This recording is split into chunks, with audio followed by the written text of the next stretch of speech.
This one was a good kind of a back and forth I had on Twitter.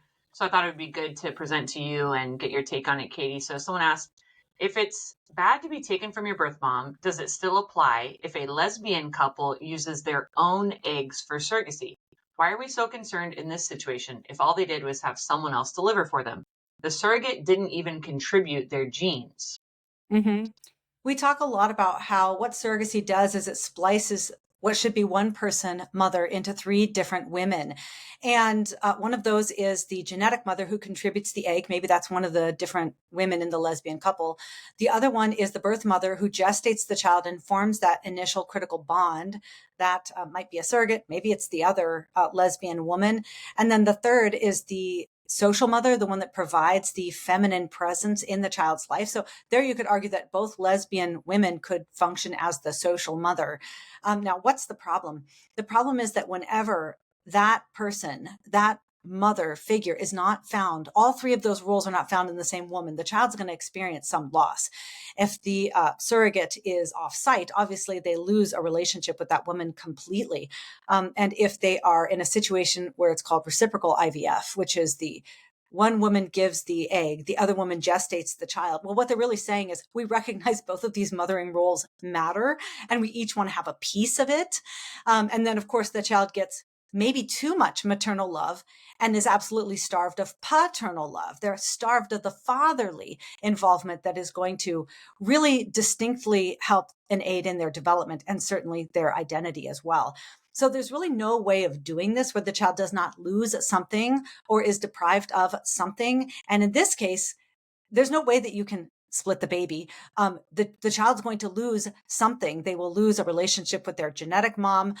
They're going to lose a relationship with their father who isn't there. There's just no way of ordering a child's world around a same-sex headed household without forcing the child to lose something, usually multiple things.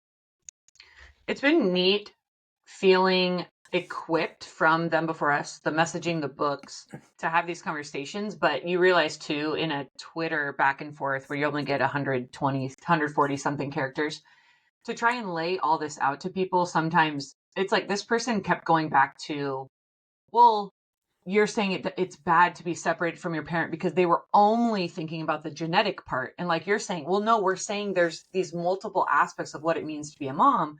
You guys are the ones who are splitting them all up and thinking you can have just one or the other. It doesn't matter to a child at all if they lose the woman they know for 9 months because they're going to the genetic parents. And I said, well, the baby has no idea who the genetic parents are. The cortisol level in the baby's body is because of the birth mother, not That's right. the lack of the genetic mother. So when people get equipped to be able to answer these questions, you're going to know how to keep coming back and asking the person you're talking to, well, wait, what about this? What about this? Because we're thinking about it much more holistically than I think most people have even had to think about it. It's really good. Yeah. And the way, in our opinion, is to think about this where there's no gaps and there's no holes in your logic or your reason or your explanation is you just always look at it from the child's perspective. Mhm. If you're looking at it from the perspective of adults, infertile adults or the same sex couple, the whatever, the single person that wants to have a child, you can arrive at a variety of different conclusions if you're just considering what's best for the adults.